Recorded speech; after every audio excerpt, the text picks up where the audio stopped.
Proklamasi kami, bangsa Indonesia, dengan ini menyatakan kemerdekaan Indonesia. Berdasarkan Pancasila, bermakmur dalam keadilan, adil dalam kemakmuran. Kemerdekaan Indonesia. Berdasarkan Pancasila, bermakmur dalam keadilan, adil dalam kemakmuran, yang diamanatkan oleh Undang-Undang Dasar 45. Bangsa Indonesia harus tetap dari Sabang sampai Merauke satu sepanjang masa. Republik Indonesia menghargai kemajemukan, baldatun thayyibatun wa rabbun ghafur. Kita tatap masa depan kita dan bersatu padu memperbaiki kehidupan dan martabat kita sebagai satu bangsa. Sebagai sebuah bangsa yang besar, rukun dan bersatu, marilah terus kita pupuk dan perkokoh persatuan dan kebersamaan. Indonesia adalah rumah besar kita bersama. Hanya mungkin terwujud jika kita bersatu. Mari kita bangun Indonesia di atas landasan yang sudah dirintis oleh pendahulu-pendahulu kita.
Kita harus mampu memproduksi dan memenuhi kebutuhan pangan seluruh rakyat Indonesia.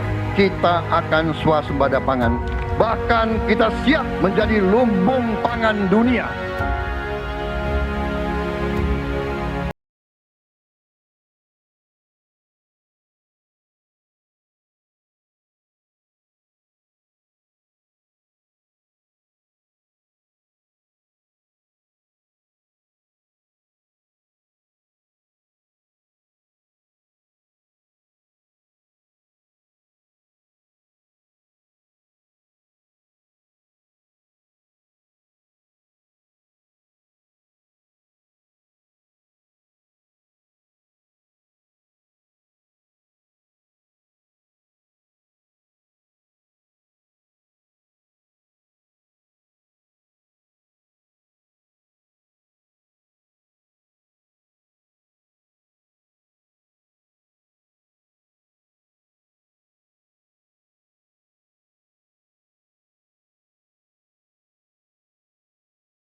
Baiki sebanyak-banyak sekolah seluruh Indonesia dalam waktu secepat-cepatnya.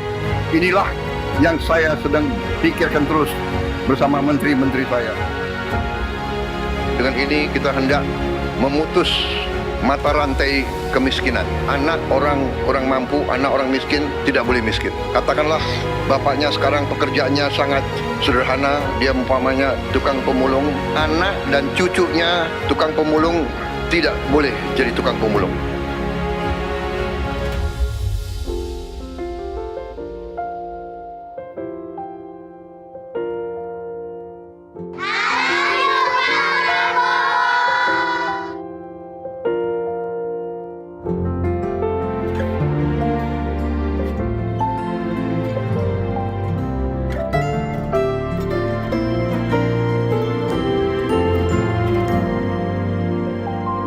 sangat bersyukur sama pemerintahan Prabowo dengan adanya serap bulog langsung ke masyarakat, bisa dirasakan hasilnya, bisa ngebantu masalah perekonomian.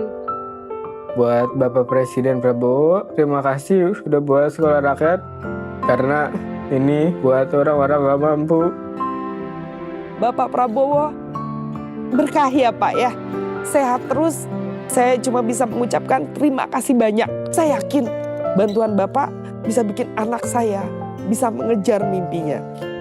Terima kasih Pak Prabowo, saya jadi bisa melanjutin sekolah saya lagi. Terima kasih lah untuk CKG, dari CKG ini saya bisa bangkit lagi untuk kembali ke saya punya pendidikan yang saya kasih tinggal selama ini. Senang banget karena dengan adanya program ini sangat-sangat membantu kami yang tidak sarapan dari rumah, apalagi yang tidak mendapatkan uang jajan. Untuk Pak Presiden Prabowo, terima kasih banyak. Aku pastinya senang banget. Aku bakal bilang ke Bapak kalau aku berhasil meraih cita-citaku. Jadi kita tidak melihat ke belakang, kita melihat ke depan. Kita bersatu, kita menggabungkan kekuatan kita, bergabung pikiran kita, bergabung idealisme kita. Kita bersatu, kita bekerja sama, kita akan buktikan itu. Ya, pemimpin-pemimpin Indonesia mau dan bisa bekerja sama. Kita mau dan bisa kolaborasi. Kita mau dan bisa bergabung untuk rakyat Indonesia. Kita ingin menghilangkan kemiskinan dari bumi Indonesia. Kita ingin bekerja supaya tidak ada lagi warga negara Indonesia yang usianya 70 tahun masih narik becak. Kita tidak mau anak-anak kita tidak makan pagi sebelum dia ke sekolah. Kita tidak mau anak-anak usia 10 tahun badannya sebesar anak 4 tahun. Kita harus jawab tuntutan rakyat hari ini, bukan nanti. Harus atasi sekarang. Rakyat menuntut sekarang. Hidup tiada mungkin tanpa perjuangan, tanpa pengorbanan, mulia adanya. Berpeganglah tangan satu dalam cinta demi masa depan Indonesia Jaya.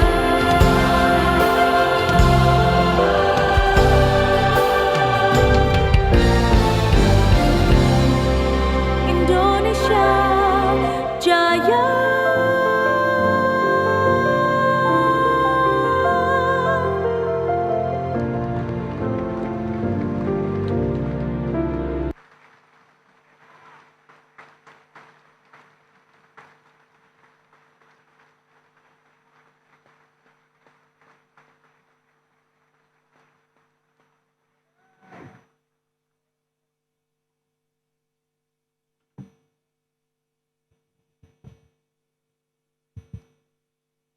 Telah kita saksikan bersama video capaian kepemimpinan Presiden Republik Indonesia.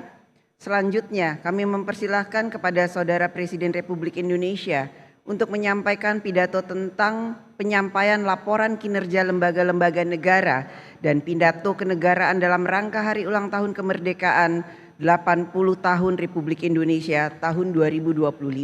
Kami persilahkan.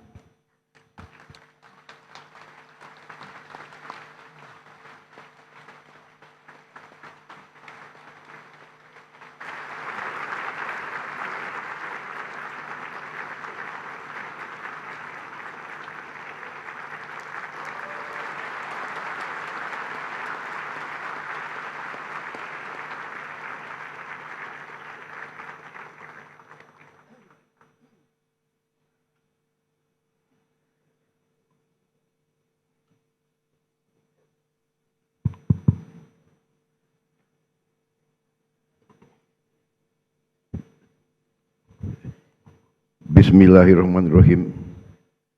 Assalamualaikum warahmatullahi wabarakatuh. Selamat pagi, salam sejahtera bagi kita sekalian.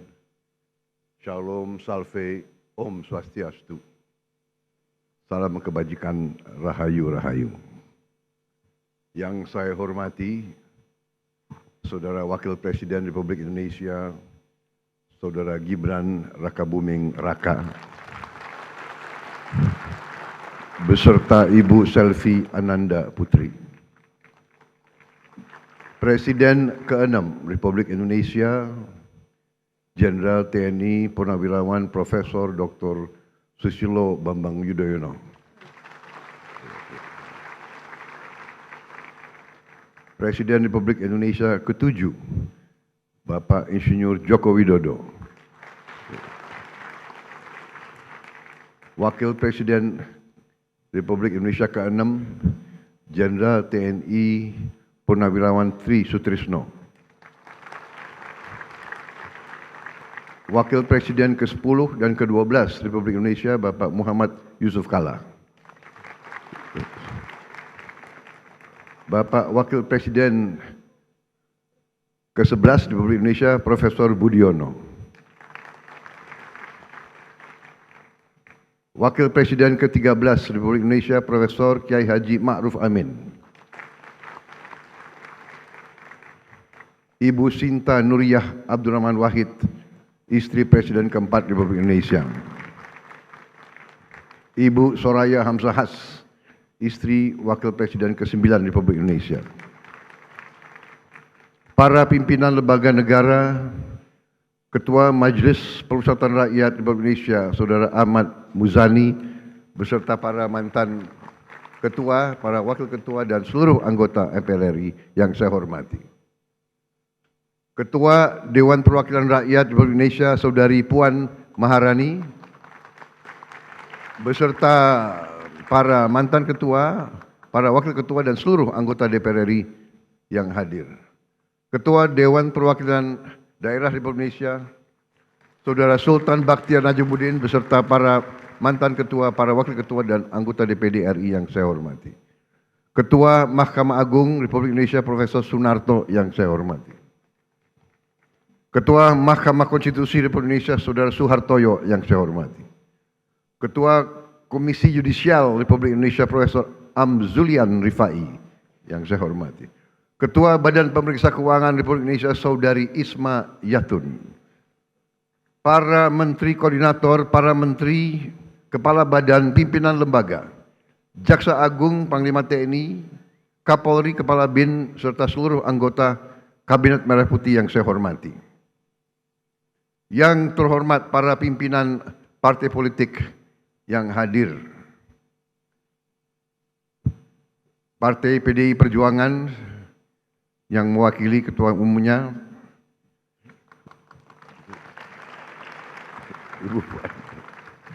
Ketua Umum Partai Golongan Karya, Saudara Bahlil Lahadalia, Ketua Umum Partai Gerindra, saya sendiri.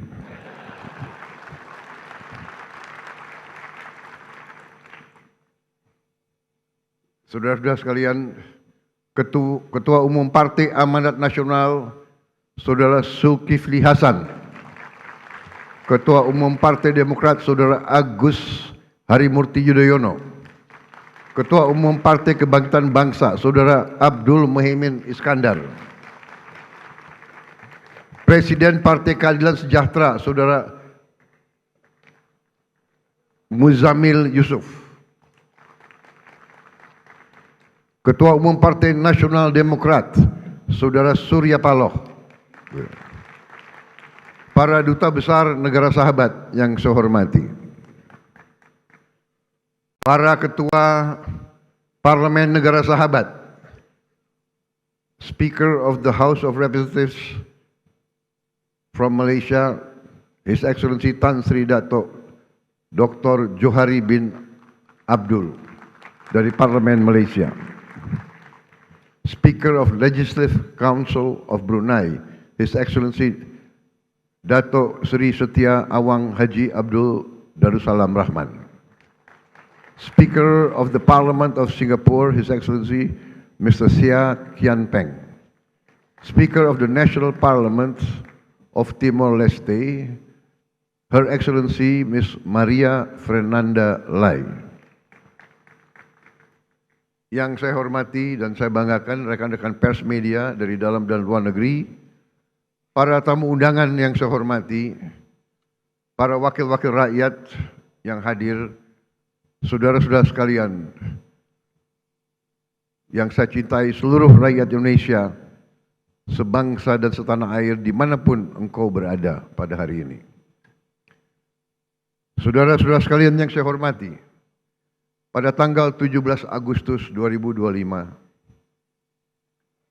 80 tahun sudah para pendiri bangsa Indonesia mendeklarasikan kemerdekaan Indonesia. Proklamasi tanggal 17 Agustus 1945 adalah momen penting dalam perjuangan panjang bangsa ini untuk berdiri di atas kaki kita sendiri.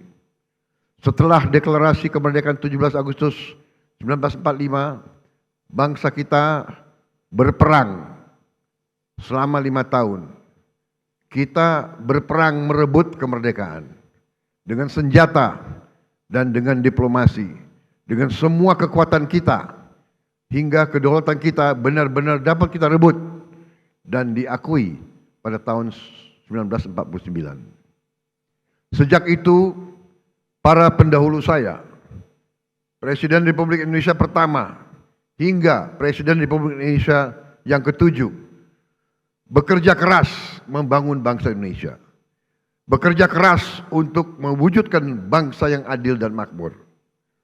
Presiden Soekarno telah memimpin perjuangan pembentukan Negara Kesatuan Republik Indonesia dan berhasil mempertahankan keutuhan wilayah Republik Indonesia di tengah berbagai intervensi dan invasi dari negara-negara asing.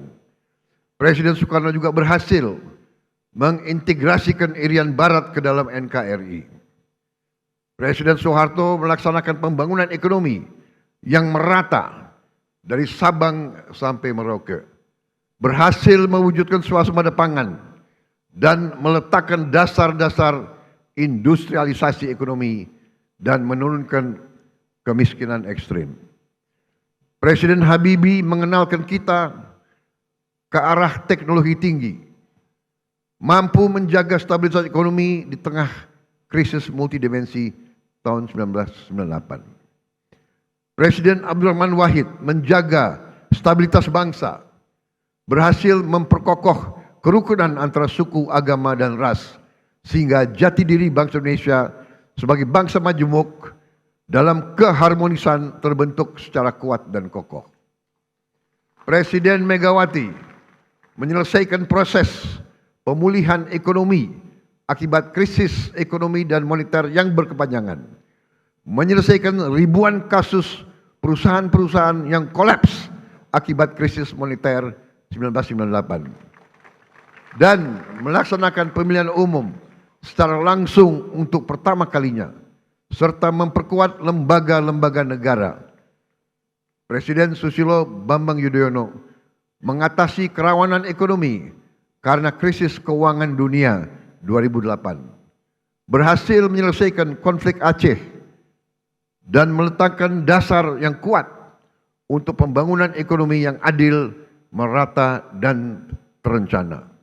Presiden Joko Widodo membangun berbagai infrastruktur penting, meningkatkan konektivitas antara sentra-sentra ekonomi, memimpin kita di saat yang kritis, yaitu pandemi COVID-19, sehingga Indonesia termasuk salah satu negara yang paling cepat pulih dari dampak pandemi, keluar dari kesulitan ekonomi, dan juga beliau merintis pembangunan ibu kota negara Nusantara dan meletakkan dasar strategi hilirisasi sumber daya alam Indonesia. Seluruh presiden pendahulu saya bersama pemerintah yang mereka pimpin berupaya mewujudkan Indonesia yang lebih dekat dengan cita-cita kemerdekaan kita, yaitu negara yang merdeka, berdaulat, adil, dan makmur. Negara yang sesuai dengan cita-cita pembentukan negara kita, yang tercantum dalam pembukaan Undang-Undang Dasar 1945, yaitu negara yang melindungi segenap bangsa Indonesia dan seluruh tumpah darah Indonesia, memajukan kesejahteraan umum, mencerdaskan kehidupan bangsa, dan melaksanakan ketertiban dunia yang berdasarkan kemerdekaan, perdamaian abadi, dan keadilan sosial. Saudara-saudara sekalian yang saya hormati, tujuan kita merdeka adalah untuk merdeka dari kemiskinan, untuk merdeka dari kelaparan, merdeka dari penderitaan. Negara kita harus bisa berdiri di atas kaki kita sendiri. Negara kita harus berdaulat secara ekonomi dan mampu memenuhi kebutuhan pangan kita sendiri. Negara kita diberi karunia oleh Allah SWT sumber daya yang melimpah ruah. Tantangan kita adalah menjaga dan mengelola kekayaan kita agar cita-cita kemerdekaan kita dapat terwujud dalam waktu sesingkat-singkatnya. Hadirin sekalian, hari ini 299 hari yang lalu saya berdiri di sini dan diambil sumpah oleh MPR di hadapan wakil-wakil rakyat Indonesia, di hadapan rakyat Indonesia, dan terutama di hadapan Tuhan Yang Maha Kuasa. Bersama wakil presiden saya, Saudara Gibran Rakabuming Raka. Dan di hari yang hikmat ini, saya kembali berdiri di depan saudara-saudara, di depan wakil-wakil rakyat, untuk menyampaikan laporan kerja pemerintahan yang saya pimpin dan lembaga-lembaga negara. Pertama, saya ingin menyampaikan bahwa transisi kepemimpinan nasional dari Presiden Joko Widodo ke pemerintahan yang saya pimpin berjalan dalam semangat persatuan, penuh kehormatan dan kedewasaan politik. Peralihan kepemimpinan yang diakui dunia sebagai peralihan yang lancar dan sangat baik adalah bukti demokrasi kita matang dan kuat. Tidak semua negara mampu melaksanakan transisi kepemimpinan dengan baik dan lancar seperti kita.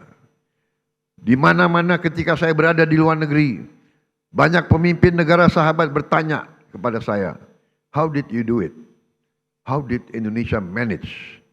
Saya sampaikan ke mereka, kita berhasil karena kita menganut demokrasi yang khas Indonesia. Demokrasi yang sejuk, demokrasi yang mempersatukan, bukan demokrasi yang saling gontok-gontokan, saling menjatuhkan, saling maki-memaki, saling menghujat, bukan demokrasi yang saling membenci. Inilah yang harus kita pegang teguh. Demokrasi warisan nenek moyang kita adalah demokrasi yang sesuai dengan budaya kita, budaya kekeluargaan, budaya gotong royong, budaya miko dhuwur mendem jero, budaya saling mengisi, budaya saling mendukung, budaya tepo sliro, budaya menahan diri, budaya yang iso rumongso, bukan rumongso iso. Kita paham dan mengerti bahwa dalam suatu negara modern perlu ada pengawasan, perlu ada transparansi dalam menjalankan kekuasaan.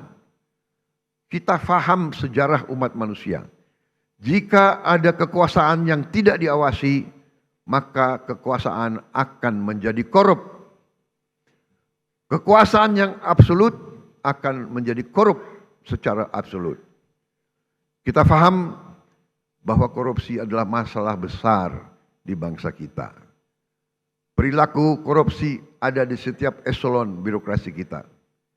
Ada di setiap institusi dan organisasi pemerintahan. Perilaku korup ada di BUMN kita. Ada di BUMD kita. Ini bukan fakta yang harus kita tutup-tutupi. Setelah 299 hari saya memimpin pemerintahan eksekutif, saya semakin mengetahui berapa besar tantangan kita. Berapa besar penyelewengan yang ada di lingkungan pemerintahan kita. Hal ini tidak baik, tapi harus saya laporkan kepada para wakil-wakil rakyat Indonesia.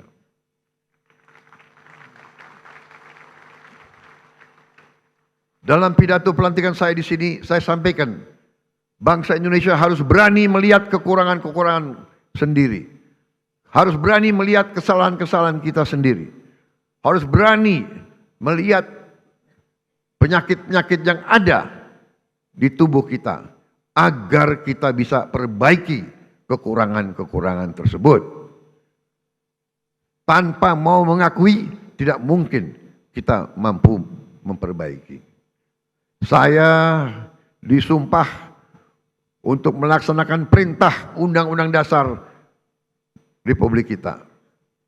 Karena itu, saya tidak ada pilihan lain selain memimpin upaya pemberantasan korupsi dan penyelewengan di semua lembaga eksekutif dan pemerintah.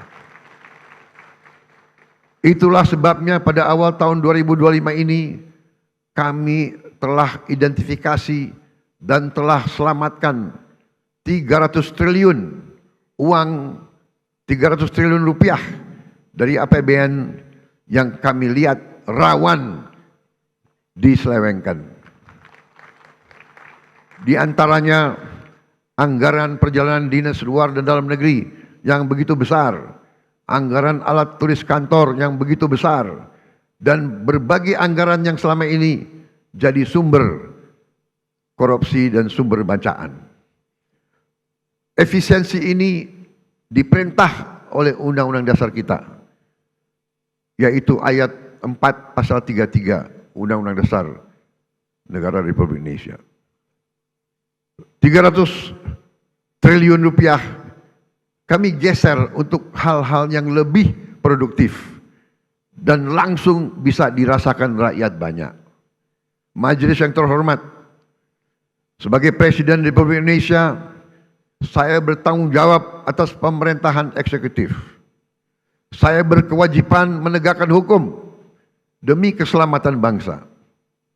Saat ini kita menghadapi realita terjadi kebocoran kekayaan negara kita dalam skala yang sangat besar.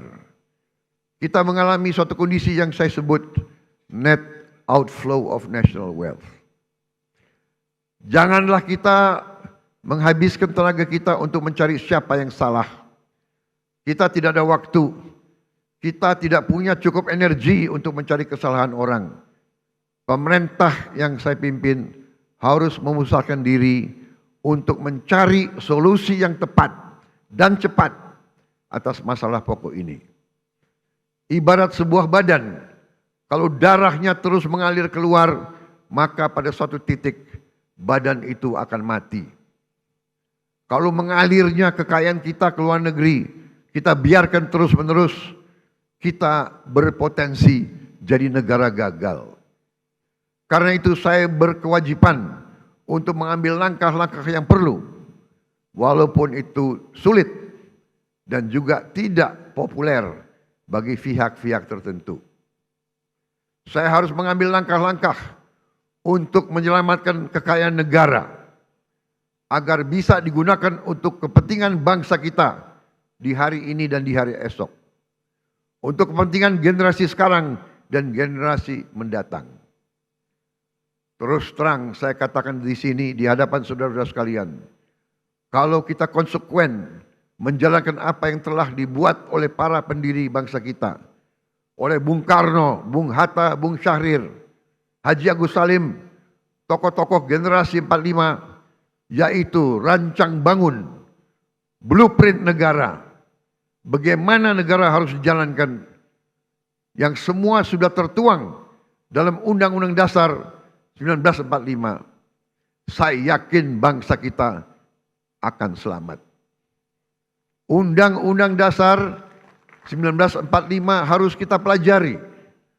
Undang-Undang Dasar 1945 janganlah menjadi mantra, janganlah menjadi slogan, hanya di bibir kita teriak-teriak terus.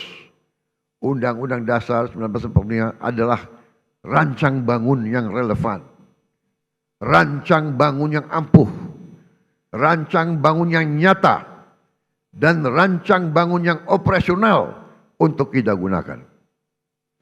Saya melihat ada kecenderungan dari sebagian kaum elit Indonesia, sebagian orang-orang yang memandang dirinya paling pinter di Republik ini.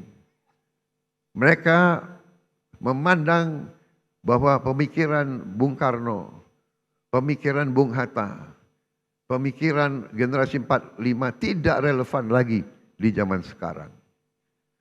Sudah kuno, sudah lawas untuk menghadapi tantangan abad ke-21. Menurut hemat saya, pemikiran tersebut adalah keliru. Generasi 45, generasinya Bung Karno, Bung Hatta, Syahrir, semua tokoh-tokoh itu adalah generasi yang mengalami penjajahan. Mereka mengalami imperialisme. Mereka sadar dan mereka merasakan, melihat bahwa kekayaan Indonesia diangkut ratusan tahun keluar dari Nusantara ini. Karena itu mereka menyusun rancang bangun. Mereka buat dokumen yang tidak terlalu panjang, tapi sangat eksplisit menjelaskan bagaimana kita harus laksanakan ekonomi kita dan demokrasi kita. Saya berkeyakinan apabila kita jalankan rancang bangun yang sudah dibuat oleh para pendahulu kita, kita akan jadi negara yang kuat. Saudara-saudara sekalian, kekuatan suatu negara terletak bagaimana negara itu bisa menguasai dan mengelola kekayaan. Karena itu kita harus berani koreksi apabila kita telah mengambil langkah yang keliru. Sungguh aneh negara dengan produksi kelapa sawit terbesar di dunia pernah mengalami kelangkaan minyak goreng. Ini aneh sekali. Tidak masuk di akal sehat. Dan ternyata memang itu ternyata adalah permainan manipulasi yang tadi sudah disinggung oleh Ketua DPR yang saya beri nama Serakah Nomex.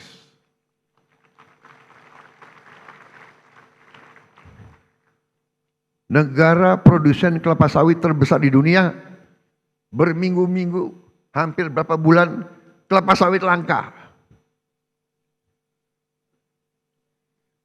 Saudara, juga sungguh aneh. Kita subsidi pupuk, subsidi alat pertanian, subsidi pestisida, subsidi irigasi, waduk. Kita subsidi beras, tapi harga pangan kadang-kadang tidak terjangkau oleh sebagian rakyat kita.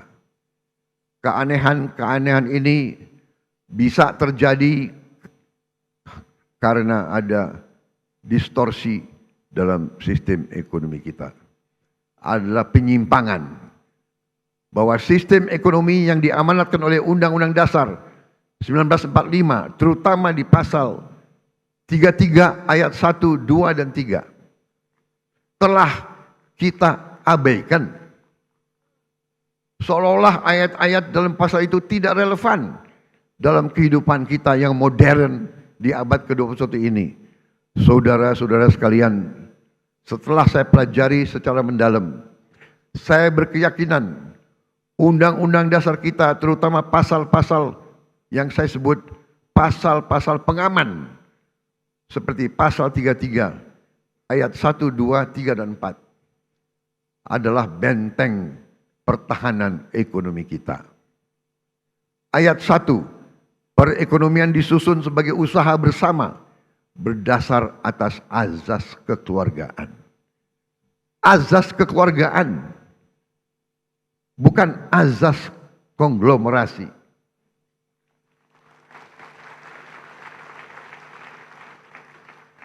Cabang-cabang produksi yang penting bagi negara dan yang menguasai hajat hidup orang banyak dikuasai oleh negara.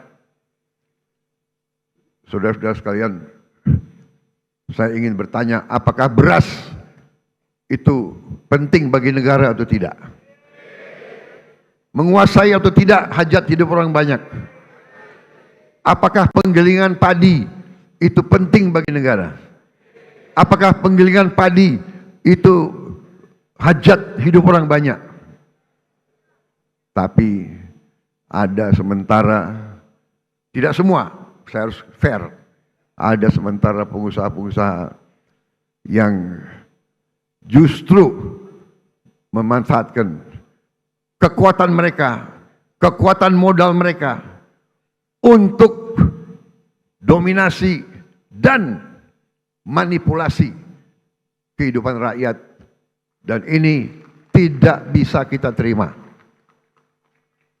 Ayat 3, bumi dan air dan kekayaan alam yang terkandung di dalamnya dikuasai oleh negara dan dipergunakan untuk sebesar-besar kemakmuran rakyat. Saudara-saudara, ayat 4, perekonomian nasional diselenggarakan berdasar atas demokrasi ekonomi dengan prinsip kebersamaan, efisiensi, berkeadilan. Jadi efisiensi ini perintah Undang-Undang Dasar. Tapi ada yang demo lawan efisiensi. Berwawasan lingkungan, kemandirian, serta dengan menjaga keseimbangan kemajuan dan kesatuan ekonomi nasional. Saudara-saudara, ketika kita tidak konsekuen menjalankan undang-undang dasar kita, terjadilah distorsi ekonomi. Terjadilah pemerataan ekonomi yang tidak cepat, di mana yang menikmati pertumbuhan ekonomi kita hanya segelintir orang saja. Terjadilah kondisi di mana pertumbuhan ekonomi rata-rata 5% selama 7 tahun terakhir tidak tercermin dalam kondisi nyata rakyat Indonesia. Masih terlalu banyak anak-anak yang kelaparan, petani dan nelayan yang kesulitan menjual hasil panennya, rakyat yang belum memiliki rumah layak huni, guru yang belum dihargai, serta keluarga yang tak sanggup berobat karena biaya atau karena tidak ada fasilitas kesehatan di daerahnya. Namun, ketika kita konsekuen menjalankan undang-undang dasar kita dalam 299 hari ini, alhamdulillah saya dapat melaporkan bahwa kita telah mencapai berbagai kemajuan yang cukup berarti. Di tengah konflik politik, konflik ekonomi secara global, perang dagang, perang tarif, ekonomi Indonesia masih berhasil tumbuh di atas 5%. Tumbuh dalam 5,12%. Dan para pakar yakin bahwa ini akan semakin meningkat di saat-saatnya akan mendatang. Di tengah dunia yang penuh gonjang-ganjing, realisasi investasi kita semester pertama 2025 telah mencapai 942 triliun, naik 13,6% dari tahun lalu. Telah mencapai target APBN 2025 sebelum tahun 2025 berhasil. Dan berhasil menyerap tenaga kerja Indonesia 1.200.000 orang. Saudara-saudara sekalian, kita telah melaksanakan intervensi strategis untuk memperbaiki gizi 82 juta anak-anak Indonesia dan ibu-ibu hamil. Saudara-saudara sekalian, sekarang kita telah mencapai kemajuan yang membanggakan. Pagi ini saya mendapat laporan dari Badan Gizi Nasional, sudah 20 juta anak sekolah. Anak belum sekolah, ibu hamil dan ibu menyusui sudah menerima makan bergizi gratis setiap hari. Terima kasih Badan Gizi Nasional. Di hadapan majelis terhormat ini, saya menyampaikan penghargaan saya kepada Kepala Badan dan seluruh anggota Badan Gizi Nasional yang telah bekerja keras mencapai hal ini. Saudara-saudara sekalian, dalam 7 bulan kita berhasil mencapai apa yang negara-negara lain butuh belasan tahun. Saya telah jumpa dengan Presiden Brazil dan mantan Presiden Brazil. Brazil butuh 11 tahun untuk mencapai 40 juta makan bergizi gratis setiap hari. Saudara-saudara, kita kadang-kadang harus mengakui bahwa bangsa kita punya kemampuan. Bangsa kita bila ada kehendak, banyak yang bisa kita kerjakan bersama. Begitu banyak masalah manajemen yang harus kita hadapi agar program ini berjalan baik. Pembangunan fisik dapur, pengelolaan rantai pasok, pelatihan manajer-manajer dan pelaksana-pelaksana. Sekali lagi, saya tadi ucapkan terima kasih kepada Kepala Badan Gizi Nasional. Saudara dan anggotamu telah bekerja dengan baik. Kita kadang-kadang kalau yang berbuat baik, kita lupa ucapan terima kasih. Kalau yang berbuat salah, kita tidak akan lupa-lupa. Terus diingat. Saya juga ucapkan terima kasih kepada semua pihak yang telah mendukung terlaksananya makan bergizi gratis. TNI, Polri, Nahdlatul Ulama, Muhammadiyah, ormas-ormas, koperasi-koperasi, yayasan-yayasan yang telah rame-rame terlibat dan bergotong royong membentuk Satuan Pelayanan Pemenuhan Gizi di seluruh provinsi Indonesia. Makan bergizi gratis bukan semata program sosial, melainkan fondasi untuk menciptakan generasi yang sehat, cerdas, dan produktif. PBB mengatakan bahwa MBG adalah investasi terbaik yang bisa dilakukan oleh sebuah bangsa. Walau baru berjalan 8 bulan, hasil dari makan bergizi gratis mulai terasa. Angka kehadiran anak di sekolah meningkat. Prestasi anak-anak di sekolah meningkat. Per hari ini sudah ada 5.800 satuan pemenuhan pelayanan gizi di 38 provinsi. MBG telah menciptakan 290.000 lapangan kerja baru di dapur-dapur dan melibatkan 1 juta petani, nelayan, peternak, dan UMKM. MBG mendorong pertumbuhan ekonomi di desa-desa. Hadirin sekalian, tidak ada negara yang kuat yang tidak mampu memproduksi pangannya sendiri. Oleh karena itu, pemerintah yang saya pimpin bekerja keras untuk memutus ketergantungan pada impor dengan membuka jutaan hektar sawah baru di Kalimantan Tengah, di Kalimantan Barat, di Sumatera, di Papua, dan beberapa daerah lain. Selain melakukan ekstensifikasi, kami juga melakukan intensifikasi. Kami mendorong produksi pangan di desa-desa. Kami memotong birokrasi penyaluran pupuk. Kita salurkan pupuk langsung dari pabrik ke petani-petani dan memberi bantuan alat pertanian kepada para petani kita. Kami juga tingkatkan harga beli gabah menjadi rupiah 6.500 per kilogram agar petani sebagai produsen menikmati keuntungan yang berarti. Hari ini kita surplus produksi beras.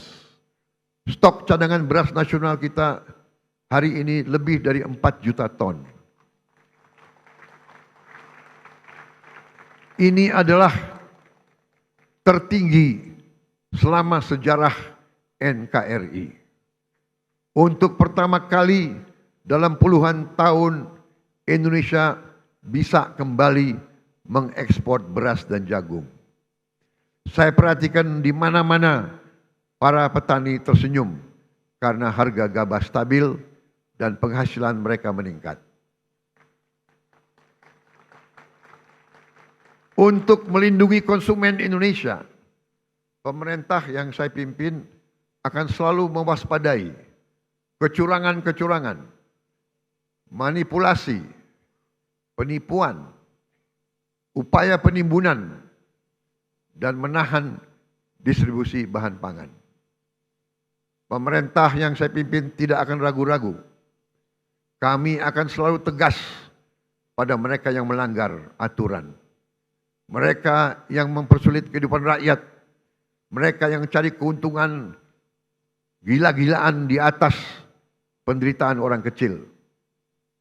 Pemerintah yang saya pimpin akan konsekuen menggunakan segala kewenangan yang diberikan kepada kami dari Undang-Undang Dasar 1945 dan juga Undang-Undang Nomor 7 tahun 2014 tentang perdagangan, terutama pasal 107, Jungto pasal 29 ayat 1 yang berbunyi pelaku usaha yang menyimpan barang kebutuhan pokok dan atau barang penting dalam jumlah dan waktu tertentu pada saat terjadi kelangkaan barang, gejolak harga dan atau hambatan lalu lintas bisa mendapat pidana penjara paling lama 5 tahun dan atau denda paling banyak 50 miliar rupiah.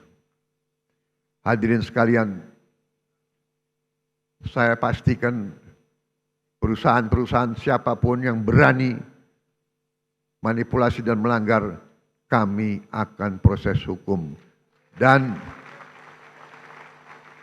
berdasarkan wewenang konstitusional yang ada pada Presiden Republik Indonesia, kami akan sita yang bisa kami sita. Kami akan selamatkan rakyat. Kami akan membela kepentingan rakyat. Kami pastikan rakyat Indonesia tidak akan menjadi korban serakanomics. Korban mereka-mereka yang mengejar keuntungan sebesar-besarnya, menipu dan mengorbankan rakyat Indonesia, dan membawa keuntungan itu, kekayaan itu keluar dari Republik Indonesia. Ini harus kita hentikan.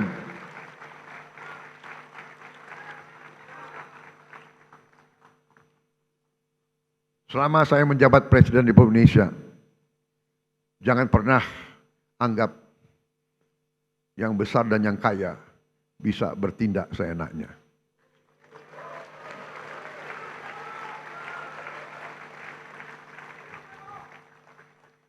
Kami tidak gentar dengan kebesaranmu. Kami tidak gentar dengan kekayaanmu. Karena kekayaanmu berasal dari rakyat Indonesia. Pemerintah yang saya pimpin tidak akan ragu-ragu membela kepentingan rakyat Indonesia.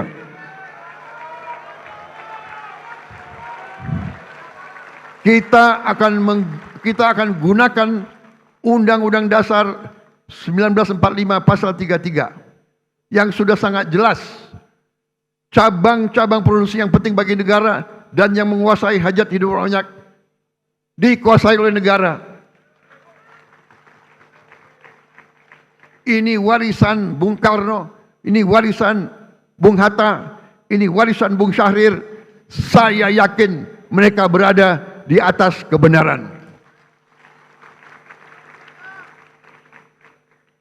Atas dasar inilah hari ini saya umumkan,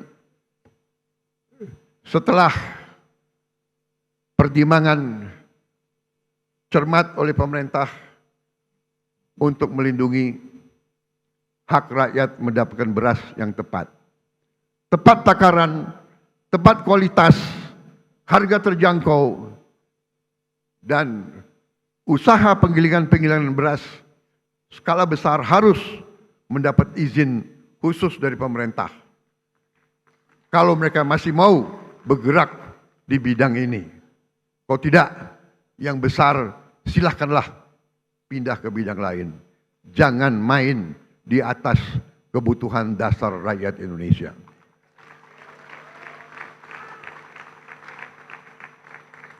Saudara-saudara sekalian yang saya hormati, dalam 10 bulan terakhir, saya bersama Kabinet Merah Putih berupaya memerangi kemiskinan dengan pendekatan holistik, pendekatan menyeluruh. Kami ingin angka kemiskinan ekstrem segera turun ke 0% dalam tempo sesingkat-singkatnya. Karena itu untuk pertama kali dalam sejarah Republik Indonesia, kami telah membentuk sistem data tunggal sosial ekonomi nasional, DTSEN. DTSEN menjadi pegangan kita. Kami pastikan program-program pemerintah untuk masyarakat miskin tepat sasaran. Dengan DTSEN kami menjaring siapa yang berhak menerima manfaat. Sebelumnya kami dapat laporan bahwa masih ada orang kaya yang menikmati subsidi rakyat. Dengan sekarang kita ingin tepat sasaran. Saudara-saudara sekalian, salah satu upaya kita untuk memutus rantai kemiskinan absolut adalah kita membentuk sekolah rakyat. Kita sudah berhasil membangun dan membuka 100 sekolah rakyat. Kita harapkan tahun depan akan menjadi 200, tahun selanjutnya akan menjadi 300, dan seterusnya. Sekolah rakyat ini diperuntukkan untuk mereka yang dari desil yang terendah, desil 1-2, dari mereka yang benar-benar penghasilannya sangat-sangat rendah. Mereka kita asramakan, mereka kita berdayakan dengan kualitas pendidikan yang baik.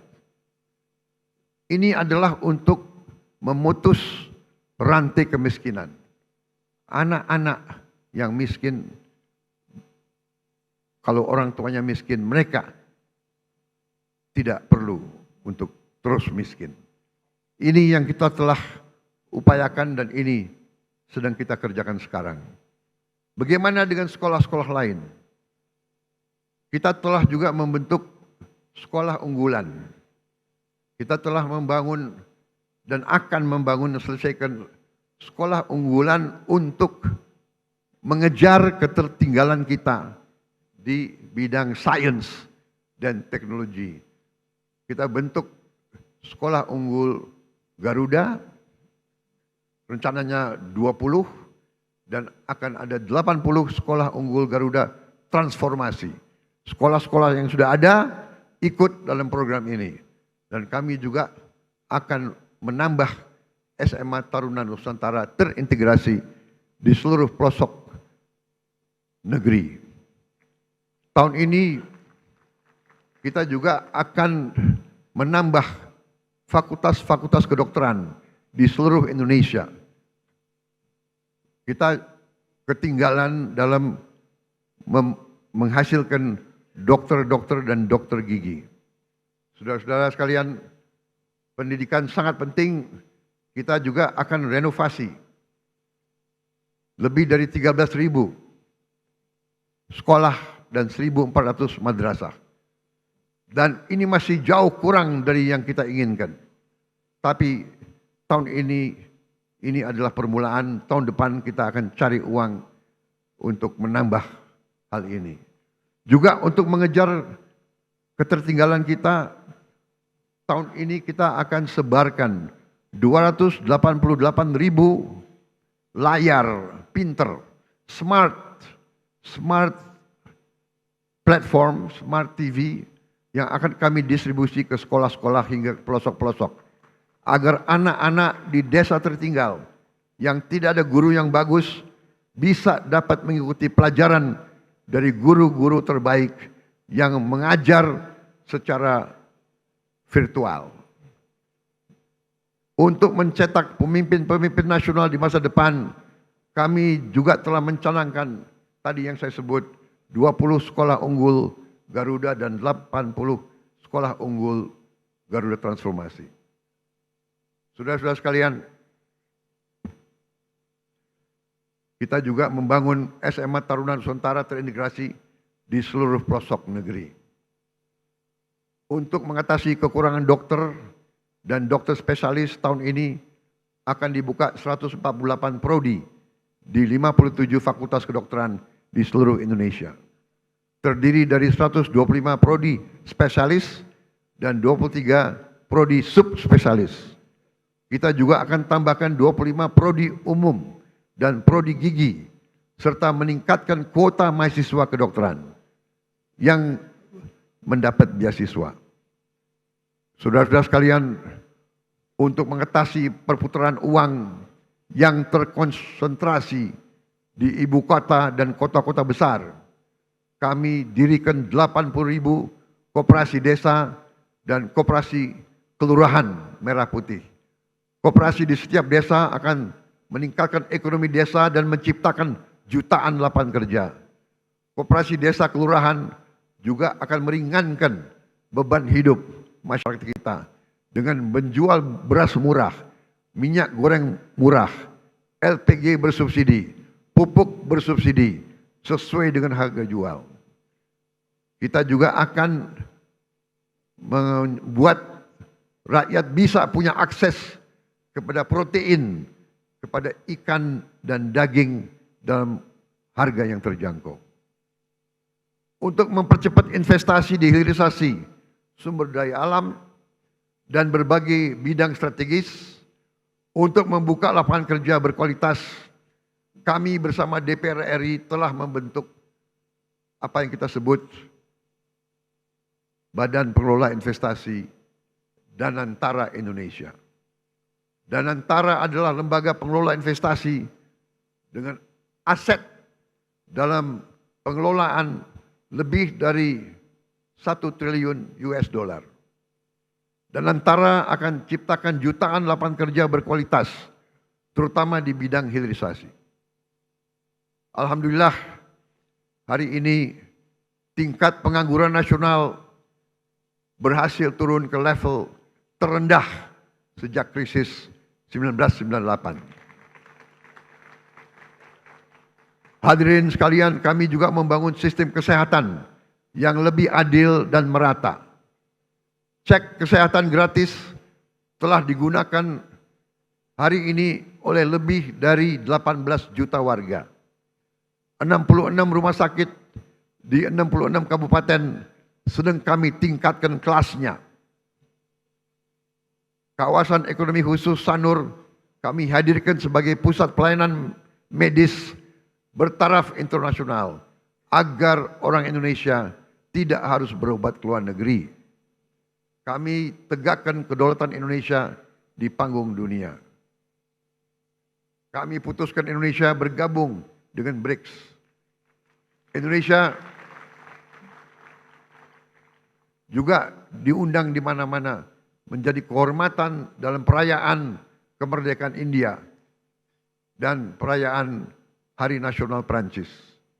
Kami juga berhasil menyelesaikan perundingan dagang Uni Eropa dengan Indonesia, CEPA, yaitu Comprehensive Economic Partnership Agreement, yang sebenarnya adalah Free Trade Agreement, di mana kita bisa akses pasar Eropa dengan tarif nol. Kita juga berunding dengan Amerika. Indonesia aktif memperjuangkan pengakuan Palestina dan memimpin pembahasan solusi dua negara. Saat ini juga 2 pesawat Hercules kita sedang beroperasi di Timur Tengah, menerjunkan bantuan-bantuan dari udara ke Gaza. Saudara-saudara sekalian, kami bekerja untuk menegakkan hukum dan keadilan. Salah satu yang penting adalah dalam menegakkan hukum dan keadilan, gaji hakim harus dalam keadaan baik. Kami telah naikkan untuk beberapa hakim sampai dengan 280% peningkatannya. kami juga tidak segan-segan membongkar kasus-kasus korupsi besar. Bersama TNI dan Polri kami pastikan bumi dan air dan kekayaan alam yang terkandung di dalamnya dikuasai oleh negara dan dipergunakan untuk sebesar-besar kemakmuran rakyat.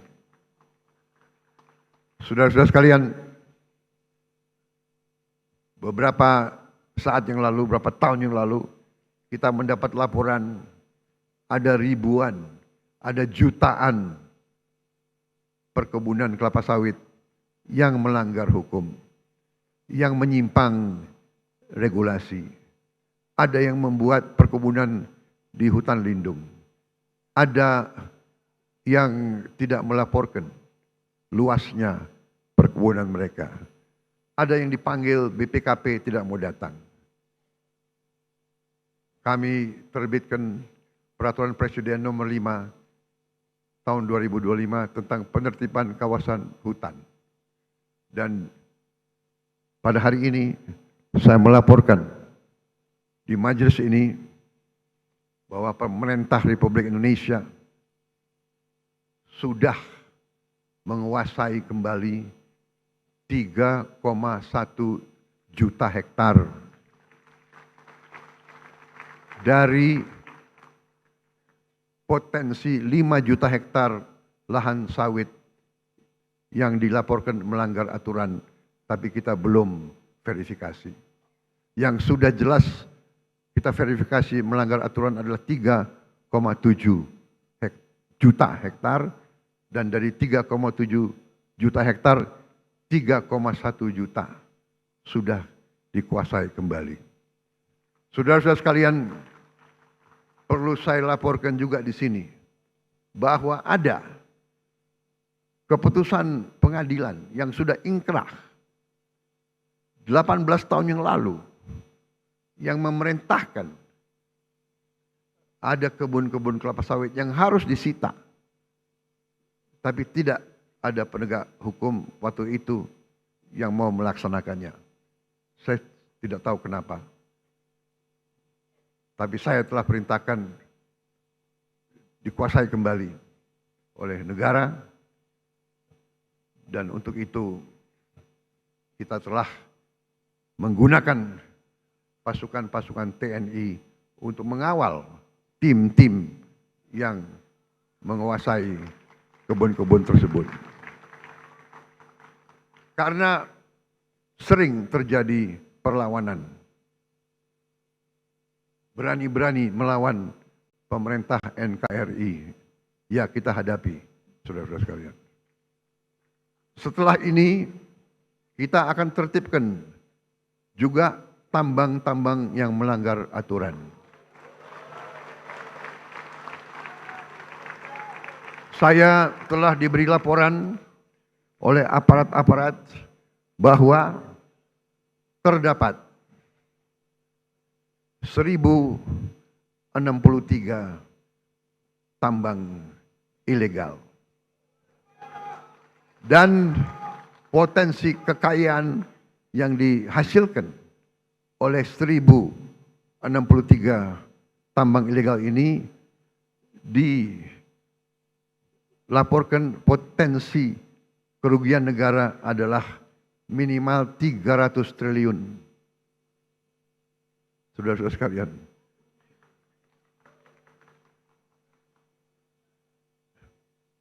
saya minta dukungan seluruh MPR.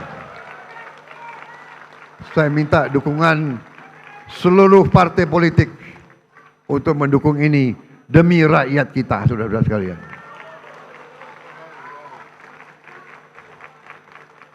Dan saya beri peringatan, apakah ada orang-orang besar, orang-orang kuat, jenderal-jenderal dari manapun, apakah jenderal dari TNI atau jenderal dari polisi atau mantan jenderal, tidak ada alasan kami akan bertindak atas nama rakyat.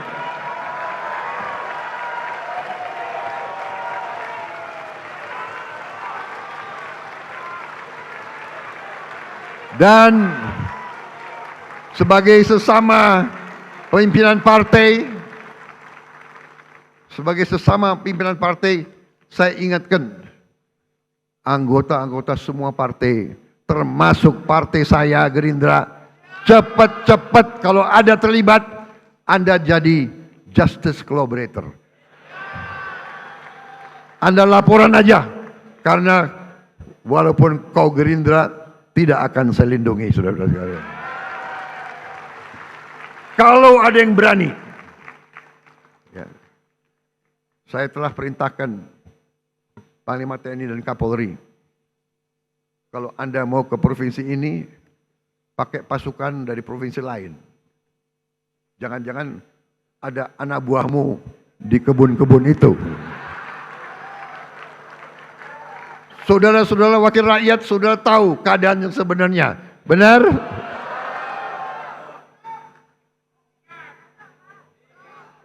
Saya sudah lama jadi orang Indonesia.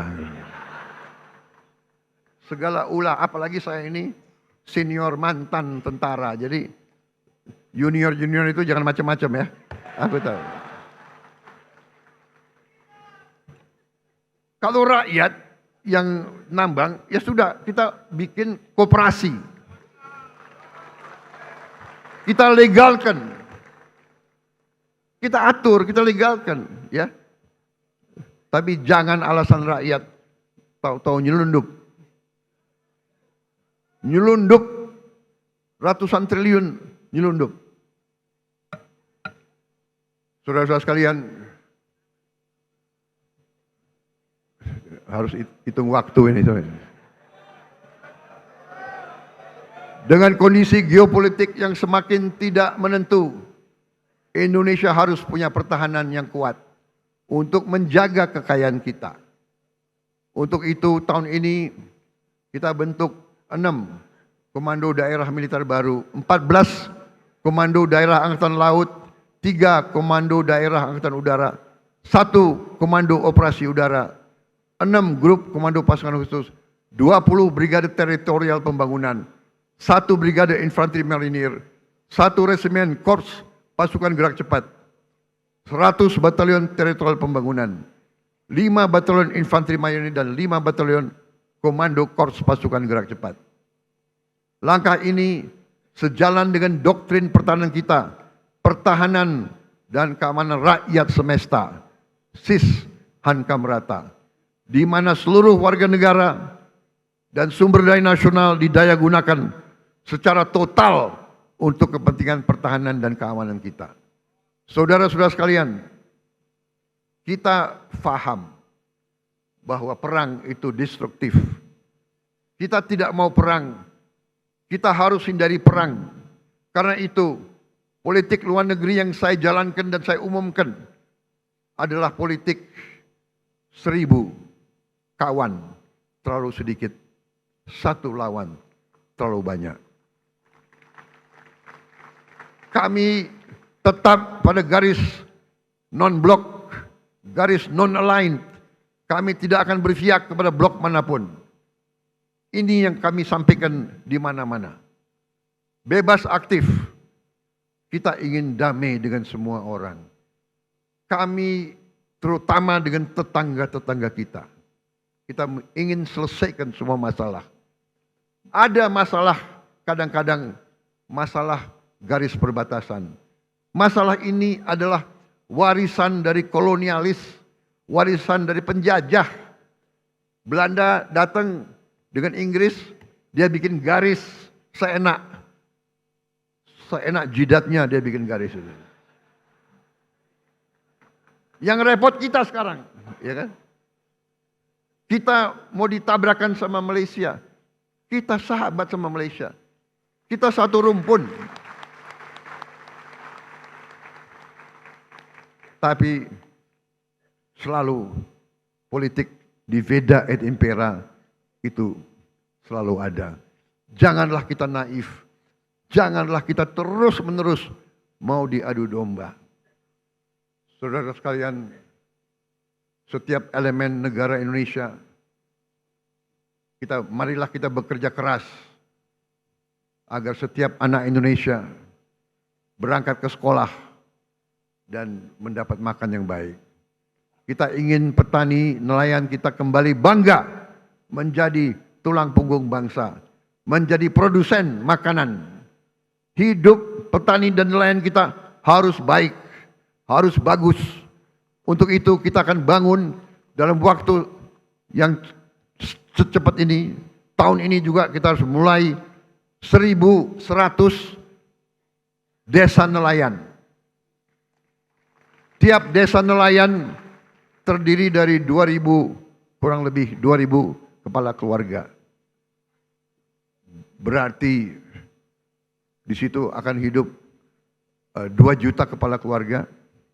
Kalau satu kepala keluarga terdiri dari bapak, ibu, dan 3 anak, berarti 5 juta.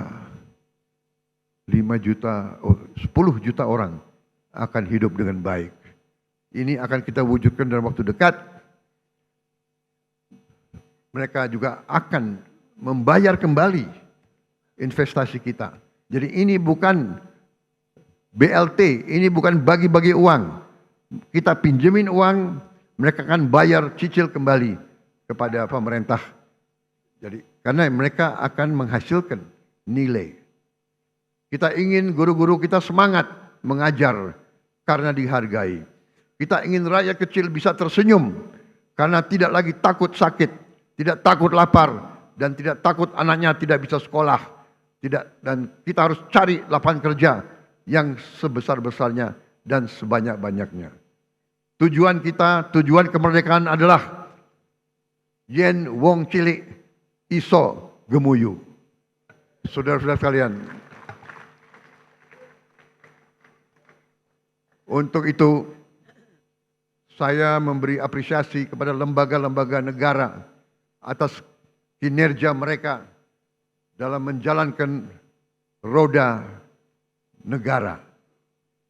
MPR RI melalui visi besar Rumah Kebangsaan, pengawal ideologi Pancasila dan kedaulatan rakyat, secara konsisten terus-menerus sosialisasikan Pancasila, Undang-Undang Dasar 1945, NKRI, dan Bhinneka Tunggal Ika. MPR konsisten turun ke rakyat, jelaskan 4 pilar kehidupan berbangsa dan bernegara. Ini sangat penting karena pemahaman Undang-Undang Dasar 1945 bisa menyelamatkan ekonomi kita, bisa menyelamatkan demokrasi kita. DPR RI pada periode awal 2024-2029 telah membahas dan mengesahkan 14 rancangan undang-undang dan telah menetapkan program legislasi nasional tahun 2025 dan jangka menengah 2025-2029. Sehingga perencanaan, penyusunan dan pembahasan RUU berjalan secara terarah dan terukur. Pada pelaksanaan fungsi penganggaran, DPR RI telah membantu pemerintah mewujudkan efisiensi berkeadilan di APBN kita yang merupakan mandat dari Undang-Undang Dasar 1945 serta membantu menyusun RAPBN 2026 yang akan saya sampaikan sore hari ini. DPR RI juga telah melaksanakan fungsi pengawasan yang luas melalui 26 panitia kerja pengawasan dan 3 tim pengawasan. DPD RI telah menetapkan lebih dari 50 keputusan kelembagaan yang mencerminkan peran aktif dan strategis DPD dalam memperjuangkan aspirasi dan kepentingan daerah di tingkat pusat. Lebih lanjut, DPD RI telah mendukung pembangunan berkelanjutan, aktif menjalankan fungsi pengawasan, pemberian pertimbangan anggaran, serta proaktif memantau dan mengevaluasi Raperda dan Perda untuk memastikan kesesuaian regulasi daerah dengan kebijakan nasional.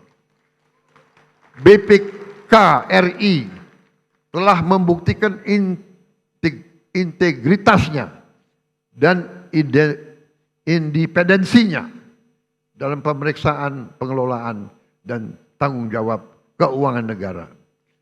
Capaian BPK di tahun 2024 antara lain mendorong peningkatan akuntabilitas tata kelola keuangan negara serta kualitas pertanggungjawaban pelaksanaan anggaran, sehingga kementerian dan lembaga yang telah mencapai status wajar tanpa pengecualian mencapai 97,7% untuk tahun anggaran 2024. Mengawal program prioritas nasional, meningkatkan efektivitas belanja APBN, serta penyelamatan puluhan triliun rupiah uang dan aset negara. Mahkamah Konstitusi di sepanjang tahun 2024 hingga pertengahan 2025 telah menangani ratusan perkara pengujian undang-undang, perselisihan hasil pemilihan umum, dan perselisihan hasil pemilihan kepala daerah dengan proses persidangan yang efektif, tepat waktu, dan menghasilkan berbagai putusan penting yang menjadi tonggak penguatan demokrasi dan perlindungan hak konstitusional warga negara. Mahkamah Agung secara serius dan berkelanjutan melakukan reformasi peradilan, modernisasi manajemen perkara, penyelesaian sengketa perdata secara cepat dan berorientasi pada perdamaian, serta penanganan perkara pidana dengan pendekatan restoratif justice. Dengan sistem peradilan elektronik atau e-court di Mahkamah Agung, jumlah perkara yang didaftarkan di pengadilan tingkat pertama meningkat 30,84% dari tahun sebelumnya. Penyelesaian sengketa perdata dengan nilai gugatan di bawah 500 juta rupiah meningkat 68%. Dan tingkat keberhasilan penyelesaian sengketa melalui mediasi meningkat 28%. Capaian ini adalah bukti nyata kerja keras Mahkamah Agung untuk mewujudkan peradilan yang modern, cepat, berbiaya ringan, dan berkeadilan bagi seluruh rakyat Indonesia. Komisi Yudisial memainkan peran strategis dalam kesejahteraan rakyat dan kemajuan Indonesia, yaitu dengan menjaga integritas hakim dan meningkatkan kepercayaan publik terhadap integritas hakim. Sepanjang tahun 2024 sampai dengan periode Juli 2025, Komisi Yudisial telah melaksanakan seleksi calon hakim agung dan hakim ad hoc yang menghasilkan sebanyak 9 orang calon hakim agung, 3 orang calon hakim ad hoc di Mahkamah Agung. Komisi Yudisial juga telah menerima 3.752 laporan masyarakat terkait dugaan pelanggaran kode etik dan pedoman perilaku hakim, dan mengusulkan penjatuhan sanksi kepada 116 orang hakim. Selain itu, saya juga mengucapkan terima kasih kepada Bank Indonesia, Otoritas Jasa Keuangan, Lembaga Penjamin Simpanan, Komisi Pemberantasan Korupsi, Komisi Pemilihan Umum, Badan Pengawas Pemilu, Ombudsman RI, Komnas HAM, dan lembaga-lembaga nasional lainnya yang telah berkontribusi untuk kemajuan bangsa sesuai dengan peran dan kewenangannya. Terakhir, saya juga mau gunakan kesempatan ini untuk mengucapkan terima kasih kepada setiap pengusaha nasional yang telah membuka lapangan kerja di Indonesia, menanamkan modal di Indonesia, dan menyimpan hasil usahanya di Indonesia. Jangan salah, tidak semua pengusaha yang besar itu ikut dalam alam mazhab Slakahnomics. Justru sebagian besar kita ajak untuk membangun Indonesia bersama. Saya sampaikan ke mereka, mereka harus menjadi bagian dari Indonesia Incorporated. Indonesia Incorporated adalah konsep pembangunan ekonomi di mana semua stakeholder, semua pemain bergerak dalam satu kesatuan tim nasional. Yang kuat, yang besar punya peranan. Yang menengah punya peranan. Yang kecil punya peranan, kita bantu. Yang miskin kita berdayakan. Itu namanya Indonesia Incorporated. Saya sampaikan, kalau kita hilangkan kemiskinan, kalau orang yang berada di bawah garis kemiskinan punya uang, punya penghasilan, mereka punya daya beli, mereka akan beli barang-barang dari pabrik-pabrik yang dimiliki oleh perusahaan-perusahaan besar. Itu yang kita namakan suatu ekonomi mata rantai yang saling memperkuat, bukan saling menghancurkan. Saudara-saudara sekalian, saya percaya dan saya yakin bahwa dengan kita bersatu, dengan kita bergotong royong, dengan kita mencapai demokrasi sesuai dengan budaya kita, ekonomi sesuai dengan rancang bangun pendiri-pendiri bangsa kita, insya Allah Indonesia akan semakin kuat, semakin sejahtera. Kita memilih beberapa tonggak sebagai tema kita. Bersatu, berdaulat, rakyat sejahtera. Rakyat harus sejahtera. Kalau rakyat tidak sejahtera, saya katakan kita gagal sebagai negara merdeka. Kita akan berhasil sebagai negara merdeka kalau rakyat kita sejahtera. Karena itu, marilah kita bekerja sama. Kita berbeda-beda boleh, tapi satu tujuan kita. Silakan yang berada di luar pemerintah tidak ada masalah. Terima kasih. Kita butuh koreksi. Kita butuh pengawasan. Kita butuh kritik. Walaupun kadang-kadang kritik itu menyesakkan juga. Tapi nggak ada masalah. Jangan berhenti kritik. Saya juga minta dari koalisi kita tetap di dalam koalisi harus berani mengawasi, harus berani koreksi. Ya. Tidak boleh ada yang merasa lebih kuat dari hukum. Tidak boleh ada yang merasa tidak dapat diatur, tidak dapat diperiksa. Saya kira itu yang ingin saya sampaikan. Terima kasih. Sidang majelis yang terhormat, Dirgahayu Republik Indonesia ke-80.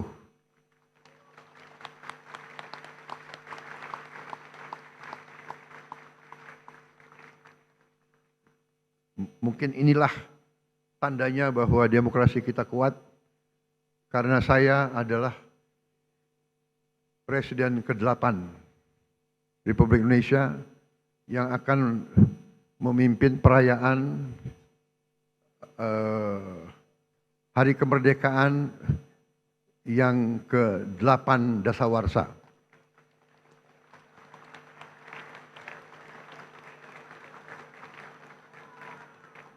Memang ditakdirkan untuk jadi presiden ke-8 itu.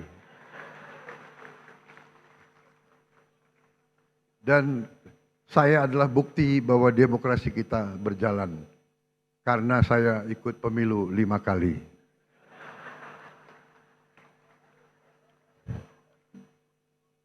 Alhamdulillah 4 kali kalah. Tapi hari ini saya berdiri di depan majelis ini. Terima kasih. Terima kasih saudara-saudara sekalian. Wassalamualaikum warahmatullahi wabarakatuh.